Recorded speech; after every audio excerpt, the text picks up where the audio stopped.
Ya, senang lagi kita bisa jumpa pada sesi dengan topik pembahasan nutrisi. Welcome to the nutrition session bab 1, di mana pada saat ini kita akan berbagi tentang materi nutrisi yang percaya atau tidak akan memberikan dampak, membuka wawasan kita tentang hubungan nutrisi dengan tubuh, hubungan nutrisi dan kesehatan, yang harapannya ini bisa meningkatkan dan maksimalkan setiap peluang, kesempatan, bahkan potensi yang kita miliki dalam kehidupan kita. Nah, pada bab yang pertama ini, kita akan belajar bahwa nutrisi itu adalah sangat penting. Meskipun terkadang kita tidak menyadarinya atau jarang menyadarinya, tetapi sebenarnya nutrisi memiliki peran penting, mainkan peran penting dalam kehidupan kita. Dan itu akan terus mempengaruhi tubuhmu, mempengaruhi Anda secara besar-besaran, tergantung pada makanan yang dipilih. Setiap hari, bahkan beberapa kali sehari, kita membuat pilihan makanan yang mempengaruhi kesehatan tubuh menjadi lebih baik atau lebih buruk. Nah, pilihan kita setiap hari mungkin bisa memberikan keuntungan, manfaat, ataupun juga bisa membahayakan kesehatan yang hanya sedikit. Namun, ketika pilihan ini diulang selama bertahun-tahun, dekade, imbalan atau konsekuensinya akan menjadi besar. Karena itu, memperhatikan kebiasaan makan yang baik sekarang dapat memberi Anda manfaat kesehatan di kemudian hari. Sebaliknya, kecerobohan dalam memilih makanan dapat menyebabkan banyak penyakit kronis yang lazim di kemudian hari, termasuk penyakit jantung dan kanker. Tentu saja ada beberapa orang yang jatuh sakit, mati muda, tidak peduli pilihan apa yang mereka buat, dan yang lain akan berumur panjang meskipun tampaknya mereka membuat beberapa pilihan yang buruk. Namun bagi sebagian besar dari kita, pilihan makanan yang kita buat setiap hari akan menguntungkan ataupun memberi kerugian bagi kesehatan kita, itu sebanding dengan kebijaksanaan dalam kita memilih. Dalam memilih makanan, orang sering memutuskan apa yang dimakan, kapan harus makan, bahkan apakah makanan itu dipilih secara pilihan pribadi, ataupun oleh karena motif perilaku tertentu, atau karena pengaruh atau faktor sosial, daripada kesadaran diri akan pentingnya nutrisi bagi kesehatan. Nah, banyak pilihan makanan yang berbeda dapat mendukung kesehatan yang baik, dan pemahaman tentang nutrisi membantu kita untuk membuat pilihan yang masuk akal. Yaitu contohnya berhubungan seperti dalam memilih makanan dihubungkan dengan preferensi pribadi. Seperti yang Anda duga, mungkin alasan nomor satu orang memilih makanan adalah karena rasa dari makanan tersebut. Mereka menyukai rasa tertentu. Seperti ada dua preferensi umumnya yang kita temukan oleh karena makanan tertentu dia rasanya manis, oleh karena mengandung gula, ataupun karena rasanya asin, ya. Menyukai makanan berlemak tinggi contohnya. Umumnya banyak orang sekarang secara universal suka dengan makanan-makanan berlemak. Nah, preferensi lain yang mungkin yaitu penggunaan cabai secara umum dalam beberapa jenis masakan Meksiko maupun masakan India, seperti pada bumbu kari masakan India. Nah, beberapa penelitian menunjukkan bahwa genetika dapat mempengaruhi seseorang dalam memilih makanan tertentu. Faktor yang lain mempengaruhi dalam pemilihan makanan yaitu kebiasaan. Orang terkadang memilih makanan karena kebiasaan. Mereka makan contohnya pada pagi hari sereal, misalnya hanya karena mereka selalu mau makan sereal untuk sarapan. Dan makan makanan yang sudah dikenal tidak harus membuat keputusan apapun untuk bisa menenangkan, ya, ataupun bisa menyenangkan dirinya. Dan lain, pilihan makanan seseorang dipengaruhi juga oleh karena warisan etnis atau tradisi, ya, di mana orang-orang makan makanan yang mereka makan saat tumbuh dewasa. Di setiap negara, bahkan di setiap daerah di suatu negara memiliki makanan-makanan khasnya sendiri dan cara menggabungkannya ke dalam makanan. Contohnya diet Amerika itu mencakup banyak makanan etnis dari berbagai negara yang semuanya menambah variasi pada makanan ini. Pada saat ini bila kita lihat yang paling jelas yaitu 60% restoran yang ada di Amerika Serikat, tidak termasuk tentunya makanan cepat saji, memiliki penekanan khas pada rasa yang berhubungan dan etnis seperti makanan China atau Italia maupun Meksiko. Nah, pilihan lain dalam memilih makanan dipengaruhi oleh karena interaksi sosial, di mana kebanyakan orang menikmati kebersamaan saat makan. Sangat menyenangkan untuk pergi keluar dengan teman-teman, makan es krim mungkin atau pizza, karena makan adalah suatu kegiatan acara sosial dan suatu kesempatan untuk berbagi makanan yang merupakan bagian dari keramahan. Adat istiadat sosial juga mengundang orang untuk menerima makanan atau minuman yang ditawarkan oleh tuan rumah ataupun oleh karena dibagikan oleh suatu kelompok. Dalam pemilihan makanan lain, faktor lain dipengaruhi oleh karena ketersediaan, kenyamanan, dan sifat ekonomis dari mendapatkan makanan tersebut. Di mana orang makan makanan yang mudah didapat, cepat, mudah disiapkan, dan tentu sesuai dengan kemampuan finansial mereka. Konsumen saat menghargai kenyamanan dan bersedia menghabiskan lebih dari setengah anggaran makanan mereka untuk makanan yang membutuhkan sedikit jika ada persiapan lebih lanjut.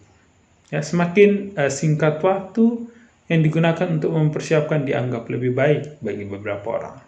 Mereka sering dikatakan makan di luar, membawa pulang makanan siap saji, atau meminta untuk mengirim makanan. Bahkan ketika mereka ke dapur, mereka ingin menyiapkan makanan itu dalam waktu 15 hingga 20 menit. Menggunakan kurang dari setengah lusin bahan yang tersedia, dan bahan itu seringkali sudah dalam bentuk setengah jadi, ya, seperti sup dalam bentuk kalengan yang tersedia dalam kalengan. Nah, penekanan pada kenyamanan membatasi pilihan makanan pada pilihan yang ditawarkan pada menu dan produk yang dirancang untuk menu siap saji, ya. Nah, apakah keputusan berdasarkan kenyamanan memenuhi kebutuhan nutrisi seseorang tergantung tentu pada pilihan yang dibuat. Ya, makan pisang atau permen, mungkin sama, ya.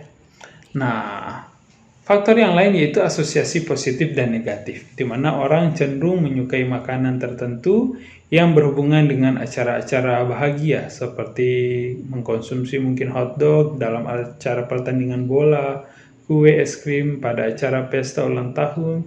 Dengan cara yang sama, orang dapat mengembangkan juga keengganan maupun ketidaksukaan terhadap makanan tertentu yang mereka makan ketika mereka merasa sakit atau pada kondisi ketika mereka dipaksa, ya. Dengan menggunakan makanan sebagai hadiah atau hukuman, sering orang tua mungkin secara tidak sengaja mengajari anak-anak mereka untuk menyukai bahkan tidak menyukai makanan tertentu.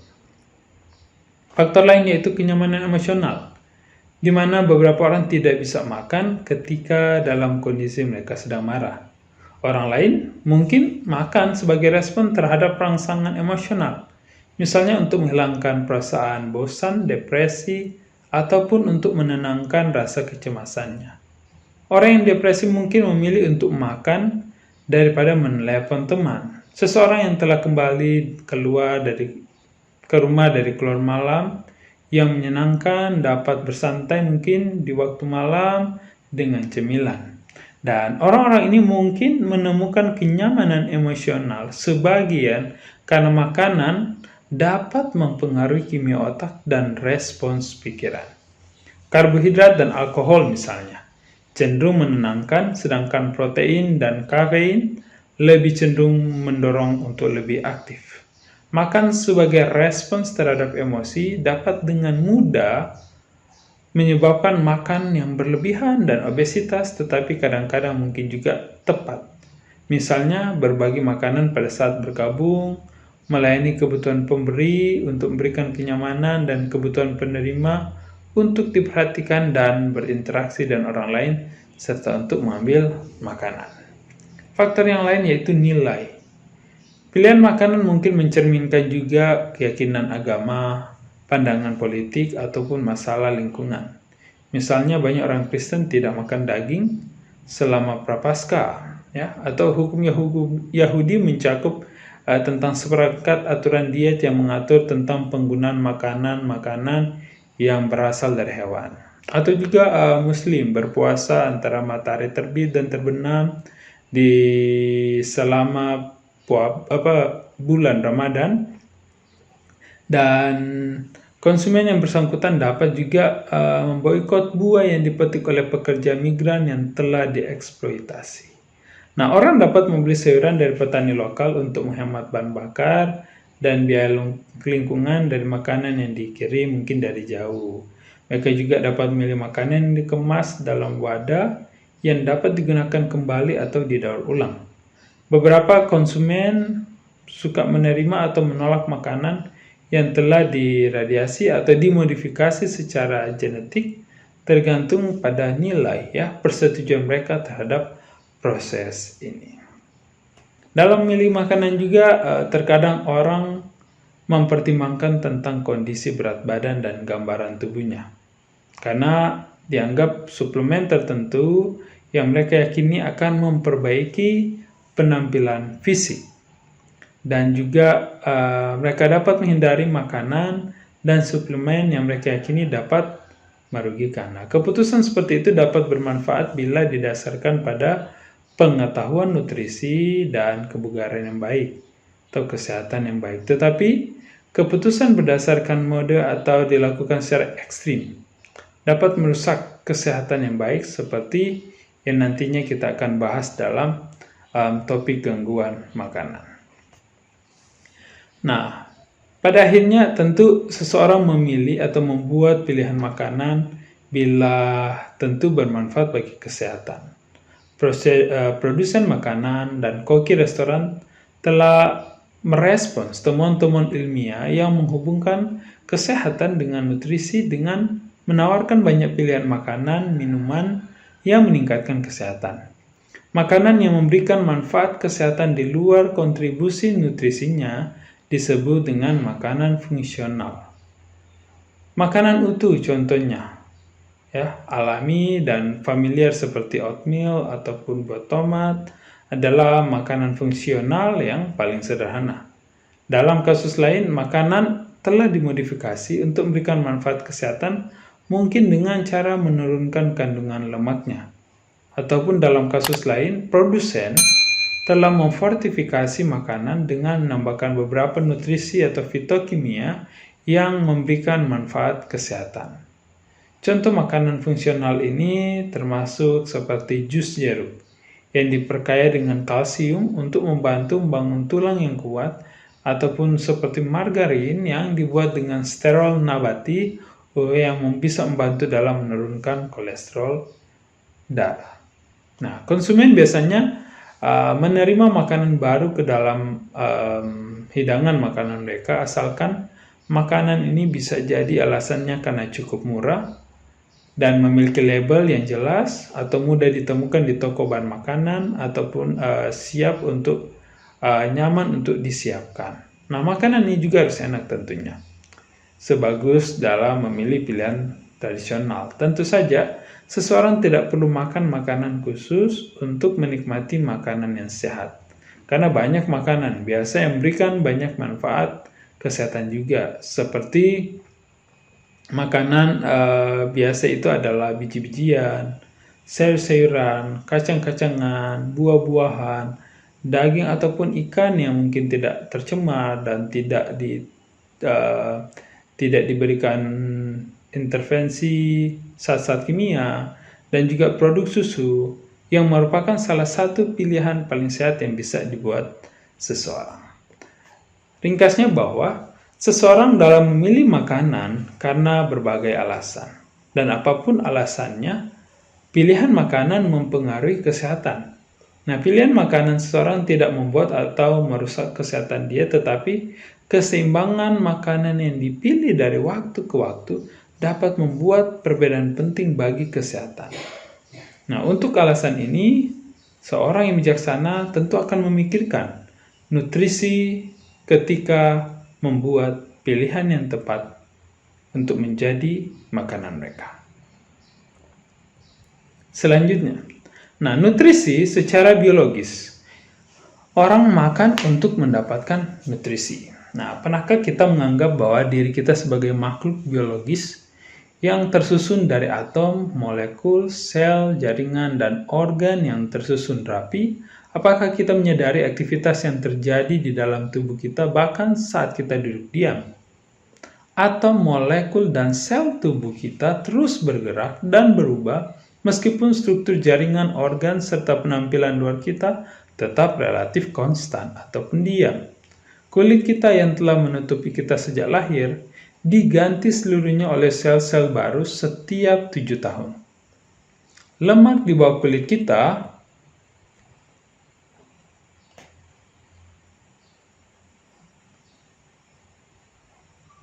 tidak sama. Lemak di bawah kulit kita tidak sama dengan lemak yang ada setahun yang lalu. Sel darah merah yang sudah tua itu berusia 120 hari dan seluruh lapisan saluran pencernaan kita dibaharui setiap 3 hingga 5 hari. Untuk mempertahankan diri kita harus terus-menerus mengisi kembali tubuh kita dengan makanan, energi, dan nutrisi yang tentu kita habiskan saat tubuh kita mempertahankan dirinya sendiri. Hebatnya tubuh kita dapat memperoleh semua energi, bahan struktural, dan zat pengatur yang kita butuhkan dari makanan yang kita makan. Bagian ini memperkenalkan kita tentang nutrisi yang diberikan makanan, tentang makanan dan menunjukkan bagaimana nutrisi itu berpartisipasi dalam proses dinamis yang membuat seseorang tetap hidup dan sehat. Bila kita melihat komposisi makanan, analisis kimia makanan seperti contohnya tomat menunjukkan bahwa makanan itu terutama terdiri dari air. 95% adalah air. Sebagian besar bahan padatnya adalah karbohidrat, lipid atau lemak, dan protein. Dan kita dapat menghilangkan bahan-bahan ini. Dan kita juga akan menemukan sedikit vitamin, mineral, dan senyawa lainnya. Air, karbohidrat, lemak, protein, vitamin, dan beberapa mineral yang ditemukan dalam makanan adalah nutrisi. Zat yang digunakan tubuh untuk pertumbuhan, pemeliharaan, dan perbaikan jaringan tubuh. Pada pelajaran saat ini, kita akan berfokus pada nutrisi, tetapi perlu memahami juga bahwa makanan juga mengandung senyawa lain. Apakah itu serat, fitokimia, pigmen, zat aditif, alkohol, dan lain-lain. Ada yang tentu memberikan keuntungan, ada yang sifatnya netral, dan ada yang merugikan.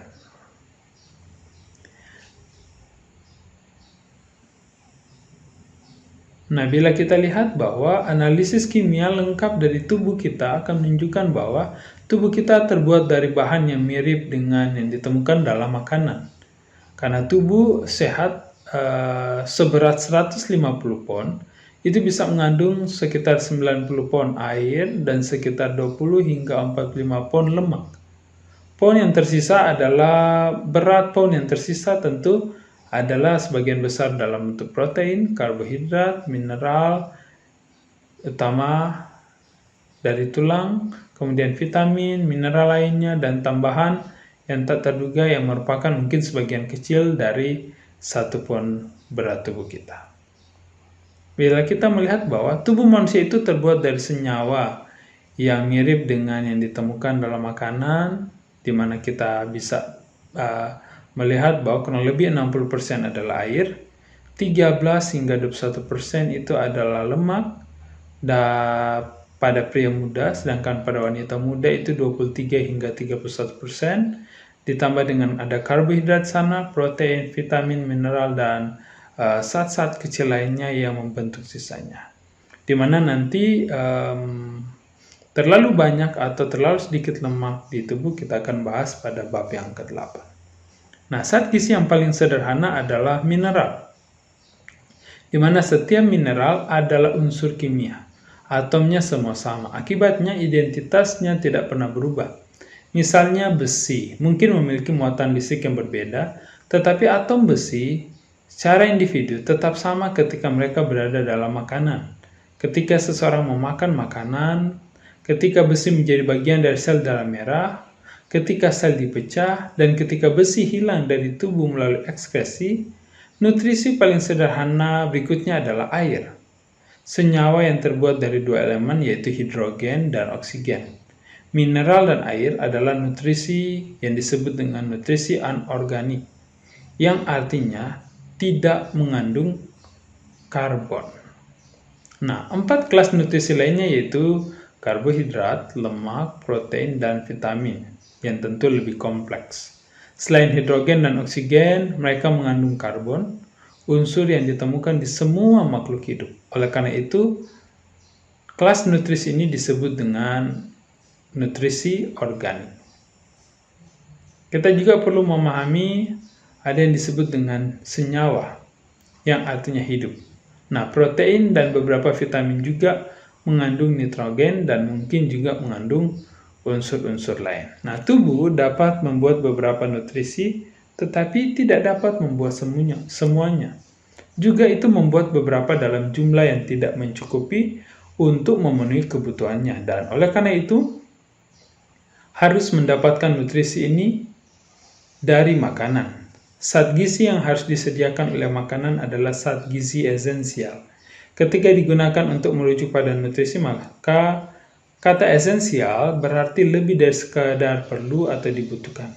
Artinya dibutuhkan dari luar tubuh, dan tidak ada cara lain selain mendapatkannya dalam bentuk makanan. Nah, di bidang pertanian organik mengacu pada menanam tanaman dan melihara ternak sesuai dengan standar yang ditetapkan oleh Departemen Pertanian Amerika Serikat, di mana karbohidrat, lemak, protein kadang-kadang juga disebut dengan zat gizi makro, karena tubuh membutuhkannya dalam jumlah yang relatif besar. Sebaliknya, vitamin dan mineral disebut dengan zat gizi mikro oleh karena kebutuhannya hanya dalam jumlah kecil, apakah dalam bentuk miligram ataupun mikrogram. Nah, dalam hal ini, satuan internasional untuk mengukur energi makanan adalah joule, ukuran energi kerja. Nah, untuk mengkonversi kilokalori ke kilojoule, kita harus mengalihkannya dengan 4 dengan nilai angka 4,2. Dan untuk mengubah kilojoule menjadi kilokalori, kita harus mengkalikannya dengan angka 0,24. Nah, di dalam tubuh ada 3 nutrisi organik yang dapat digunakan untuk menyediakan energi, yaitu karbohidrat, lemak, dan protein. Nah, berbeda dengan nutrisi penghasil energi ini, vitamin, mineral, dan air itu tidak menghasilkan energi dalam tubuh manusia. Energi yang dilepaskan dari karbohidrat, lemak, dan protein dapat diukur dalam kalori, di mana satuan kecil energi yang sangat kecil sehingga satu apel bisa menyediakan puluhan ribu kalori. Nah, untuk memudahkan perhitungan, energi dinyatakan dalam satuan metrik 1000 kalori, yang dikenal sebagai kilokalori atau disingkat menjadi K kalori, tetapi biasa juga disebut dengan singkatan kalori. Nah, ketika kita membaca di buku atau majalah kesehatan yang populer bahwa sebuah apel itu mengandung atau menyediakan 100 kalori, itu sebenarnya berarti 100 kilokalori. Dan dalam pembahasan kita akan menggunakan istilah kilokalori yang disingkat dengan KAL, seperti yang digunakan juga dalam buku ataupun jurnal-jurnal ilmiah lainnya. Nah, ada 6 kelas nutrisi, 6 elemen yang saya sudah jelaskan tadi. Secara umum dibagi atau diklasifikasikan menjadi 2 pembagian besar. Nutrisi inorganik yaitu mineral dan air, sedangkan nutrisi organik itu adanya karbohidrat, lemak, protein, dan kemudian vitamin. Nah, anorganik artinya tidak mengandung karbon atau berkaitan dengan makhluk hidup. In, bukan, dan organik dalam kimia atau zat atau molekul yang mengandung ikatan-ikatan karbon atau ikatan karbon hidrogen. Nah, definisi ini tidak termasuk tentu dalam hal batu bara, intan, dan beberapa senyawa yang mengandung karbon, yang hanya mengandung satu karbon dan tanpa hidrogen, seperti juga karbon dioksida, kalsium karbonat, magnesium karbonat, dan natrium cyanida atau cyanida. Nah, ada juga istilah yang dikenal dengan zat gizi esensial, di mana zat gizi itu harus diperoleh seseorang dari makanan karena tubuh kita tidak dapat membuatnya sendiri dalam jumlah yang cukup untuk memenuhi kebutuhan fisiologis. Dan zat gizi esensial juga disebut dengan nutrisi yang sangat diperlukan. Dan sekitar 40 nutrisi saat ini diketahui penting bagi manusia. Nah, nutrisi penghasil energi adalah nutrisi yang terurai untuk menghasilkan energi yang dapat digunakan tubuh, yaitu karbohidrat, kemudian lemak, dan kemudian ada protein. Kalori adalah satuan kembali yang digunakan untuk mengukur energi, di mana energi makanan diukur dalam kilokalori, di mana 1000 kalori itu sebanding dengan 1 kilokalori yang disingkat dengan K kalori atau KKAL. Nah, 1 kilokalori adalah jumlah kalor yang diperlukan untuk menaikkan suhu 1 kg air sebesar 1 derajat Celcius. Penggunaan istilah kalori secara ilmiah sama dengan penggunaan istilah kalori yang populer saat ini.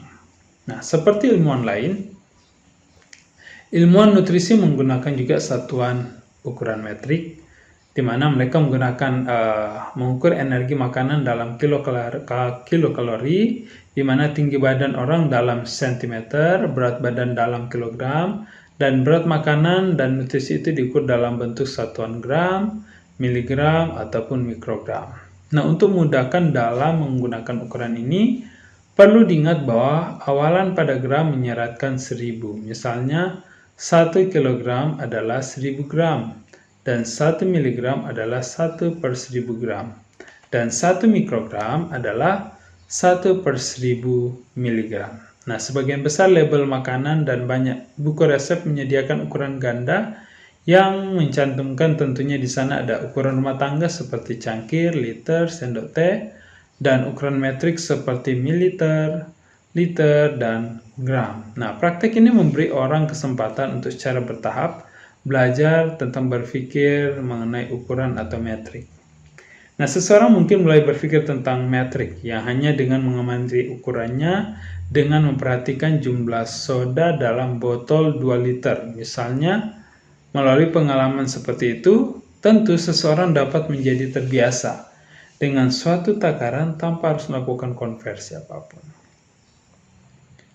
Untuk memfasilitasi komunikasi, banyak anggota komunitas ilmiah internasional kemudian telah mengadopsi sistem pengukuran yang umum dan sistem satuan internasional, yaitu sistem satuan internasional. Selain menggunakan ukuran metrik, sistem satuan internasional juga menetapkan unit pengukuran umum. Misalnya, satuan SI untuk mengukur energi makanan adalah joule, bukan kilokalori. Joule adalah jumlah energi yang dikeluarkan ketika 1 kg dipindahkan, 1 meter dengan gaya 1 Newton. Dengan demikian, joule adalah ukuran energi kerja, sedangkan kilokalori adalah ukuran energi panas. Sementara, banyak ilmuwan dan jurnal melaporkan temuan mereka dalam kilojoule.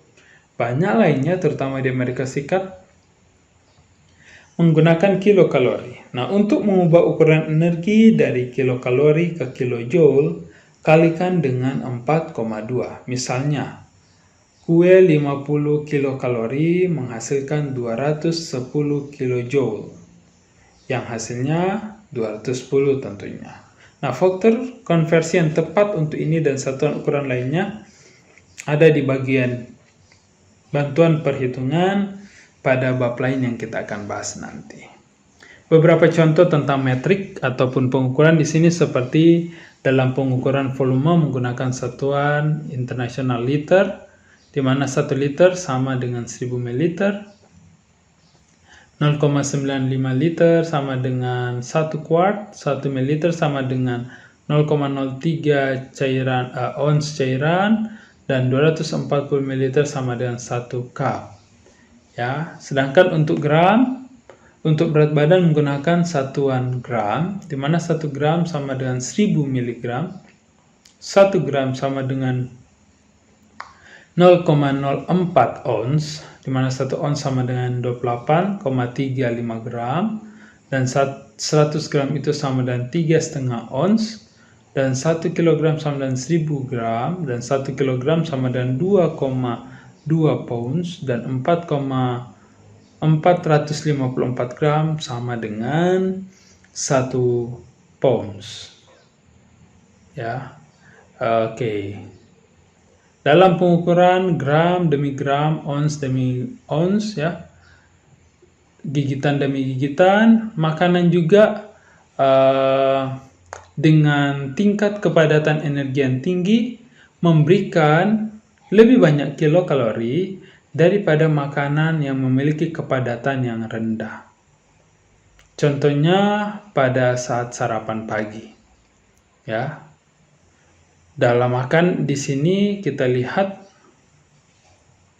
sama-sama memberikan 500 kilokalori.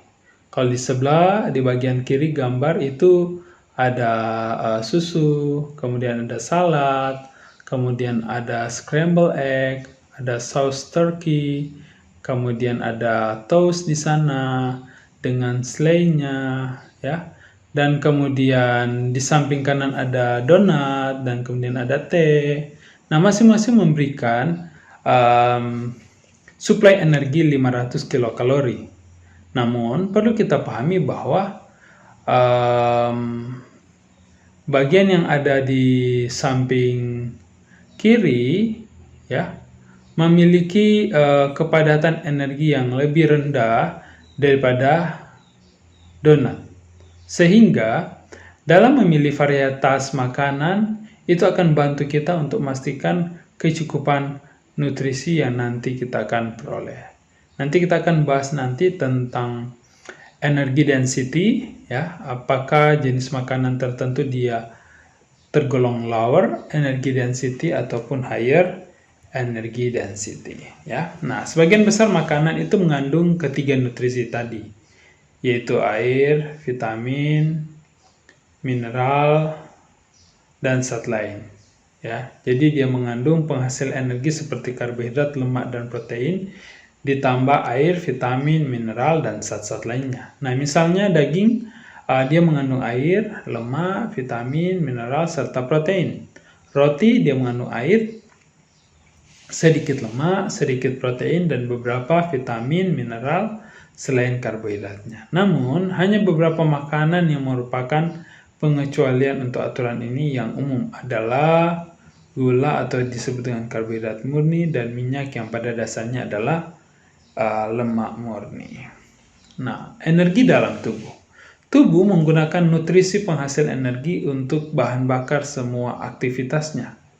Ketika tubuh menggunakan karbohidrat, lemak atau protein untuk energi, maka ikatan antara atom-atom nutrisi itu akan diputus. Dan saat ikatan putus, mereka akan melepaskan energi. Nah, sebagian dari energi ini dilepaskan dalam bentuk panas, tapi sebagian lagi digunakan untuk mengirimkan impuls listrik melalui otak dan saraf untuk mensintesis senyawa tubuh dan untuk menggerakkan otot-otot.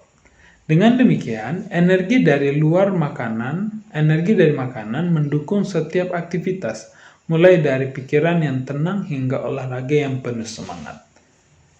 Jika tubuh tidak menggunakan nutrisi ini untuk memicu aktivitasnya saat ini, maka tubuh akan mengaturnya kembali menjadi senyawa yang disimpan seperti lemak tubuh untuk digunakan di antara waktu makan atau malam hari ketika pasokan energi segar itu hampir habis. Dan jika lebih banyak energi yang dikonsumsi daripada yang dikeluarkan, hasilnya adalah peningkatan simpanan energi dan penambahan berat badan. Demikian pula jika lebih sedikit energi yang dikonsumsi daripada yang dikeluarkan, maka hasilnya adalah penurunan simpanan energi dan terjadi penurunan berat badan. Bila dikonsumsi melebihi kebutuhan energi, alkohol pun bisa diubah oleh tubuh menjadi lemak tubuh dan disimpan. Dan ketika alkohol menyumbang sebagian besar energi dalam makanan seseorang, bahaya yang ditimbulkannya jauh melebihi masalah akibat kelebihan lemak tubuh. Oke, dalam perhitungan energi, ketersediaan energi dari makanan, kita dapat menghitungnya dengan rumus berikut.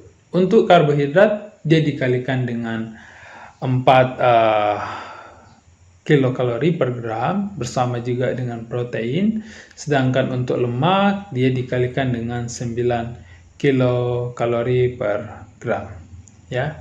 Dengan rumus ini kita bisa menghitung setiap persentase kilokalori setiap nutrisi energi yang berkontribusi pada tubuh kita secara keseluruhan. Contoh untuk menentukan persentase kilokalori dari lemak, ya. Contohnya membagi 81 kilokalori lemak dengan total 173 kilokalori, maka akan didapat di sana 0,468, kemudian dikalikan dengan 100 untuk mendapatkan persentasenya, maka kita akan mendapatkan 47%. Di sini dikatakan bahwa rekomendasi diet mengingatkan kita untuk membatasi asupan lemak itu sampai 20-35% dari kilokalori dari total asupan energi per hari, ya, bukan untuk makanan individual. Nah, dalam hal ini kita perlu memperhatikan proporsi lemak di dalam setiap pilihan makanan di sepanjang hari. Maka kalau dia kelebihan 35% dari kilokalori yang seharusnya, maka tentu secara total pun akan berlebihan. Dalam hal ini contoh snack ini menyediakan 47% kilokalori dari lemak, dan tentu ini mengingatkan orang tersebut untuk memilih makanan yang rendah lemak pada waktu yang lain pada hari yang sama untuk menjaga keseimbangan suplai energi yang berasal dari lemak. Nah, peran lain dari nutrisi penghasil energi selain menyediakan energi, karbohidrat, lemak, dan protein itu menyediakan bahan baku untuk membangun jaringan tubuh dan mengatur berbagai aktivitas. Faktanya peran penting sebagai sumber bahan bakar relatif kecil dibandingkan dengan dua nutrisi lainnya dan peran lainnya. Nah, protein contohnya ditemukan dalam struktur seperti otot dan kulit dan membantu mengatur aktivitas seperti proses pencernaan dan metabolisme energi. Vitamin juga organik, tetapi tidak memberikan energi. Sebaliknya, vitamin memfasilitasi pelepasan energi dari karbohidrat, lemak, dan protein dan berpartisipasi dalam berbagai aktivitas lain di seluruh tubuh. Masing-masing dari 13 vitamin yang berbeda memiliki peran khusus untuk dilakukan, di mana satu vitamin memungkinkan mata untuk melihat dalam cahaya yang redup, vitamin lain membantu untuk melindungi paru-paru dari polusi udara, atau juga vitamin lainnya membantu membuat atau memproduksi hormon seks di antara yang lain. Nah, saat kita terluka, maka satu vitamin akan membantu untuk menghentikan pendarahan, sedangkan vitamin lainnya akan membantu untuk perbaikan struktur jaringan seperti kulit. Nah, vitamin juga sibuk membantu menggantikan sel darah merah tua dan lapisan-lapisan saluran pencernaan yang rusak ataupun sudah berumur. Nah, hampir setiap tindakan dalam tubuh kita itu sebenarnya membutuhkan bantuan vitamin, di mana vitamin dapat berfungsi hanya jika mereka utuh. Tetapi karena mereka adalah molekul organik kompleks, mereka rentan mengalami kerusakan oleh karena panas, cahaya, dan agen kimia lainnya. Nah, inilah sebabnya mengapa tubuh menanganinya dengan hati-hati. Dan mengapa juru masak yang bijaksana juga akan melakukannya. Strategi masak sayuran pada suhu sedang untuk waktu yang singkat dan menggunakan sedikit air dapat membantu ketersediaan vitamin pada makanan tersebut. Selanjutnya, mineral. Di dalam tubuh, beberapa mineral disatukan dalam susunan yang teratur seperti dalam struktur tulang dan gigi. Mineral juga dapat ditemukan dalam cairan tubuh yang mempengaruhi sifat cairan. Apapun perannya, mineral penting tidak menghasilkan energi. Hanya ada 16 mineral yang diketahui penting dalam nutrisi manusia. Lainnya sementara dipelajari untuk menentukan apakah mineral lainnya juga bisa memberikan peran penting dalam tubuh kita. Meski mineral lain terkontaminan dengan lingkungan yang menggantikan mineral nutrisi dari tempat kerja mereka dalam tubuh, dan itu bisa mengganggu fungsi tubuh. Ya, mineral yang kontaminan akan kita bahas pada materi-materi selanjutnya. Karena mineral bersifat anorganik, maka mereka tidak dapat dihancurkan dan tidak perlu ditangani dengan perawatan khusus yang memerlukan vitamin. Mineral dapat bagaimanapun terikat oleh zat yang mengganggu kemampuan tubuh untuk menyerapnya. Mereka juga bisa hilang melalui proses pemunihan makanan atau selama memasak ketika mereka larut ke dalam air dan dibuang. Air sangat diperlukan dan berlimpah, menyediakan lingkungan di mana hampir semua aktivitas tubuh dilakukan. Ini berpartisipasi dalam banyak reaksi metabolisme dan masuk media untuk mengangkut bahan penting ke sel dan membawa produk limbah dari sel. Nah, air kita akan bahas sepenuhnya pada bab selanjutnya, yaitu bab 12. Dan jika kita memperhatikan bahwa kita pasti akan terkesan sebenarnya dengan dampak penggunaan air, manfaat air dalam semua proses kehidupan. Ringkasnya bahwa makanan itu menyediakan nutrisi, zat yang mendukung pertumbuhan, pemeliharaan, dan perbaikan jaringan tubuh. Nah, keenam kelas nutrisi tersebut antara lain karbohidrat, lemak, protein, vitamin, mineral, dan air. Makanan yang kaya akan nutrisi penghasil energi menyediakan bahan utama untuk membangun jaringan tubuh dan menghasilkan energi untuk digunakan atau disimpan tubuh. Energi ini diukur dalam kilokalori, di mana vitamin, mineral, air berperan dalam memperlancar berbagai aktivitas-aktivitas di dalam tubuh. Dan kita juga sudah belajar bahwa untuk menghitung kilokalori, jumlah energi yang dihasilkan dari satu makanan, untuk karbohidrat dia menggunakan rumus dikalikan dengan 4, sedangkan lemak dikalikan dengan 9, dan protein dikalikan dengan 4. Untuk bagian pertama ini sekian. Jangan lewatkan video selanjutnya yang merupakan kelanjutan dari bab yang pertama tentang pengenalan atau overview materi nutrisi. Semoga bermanfaat.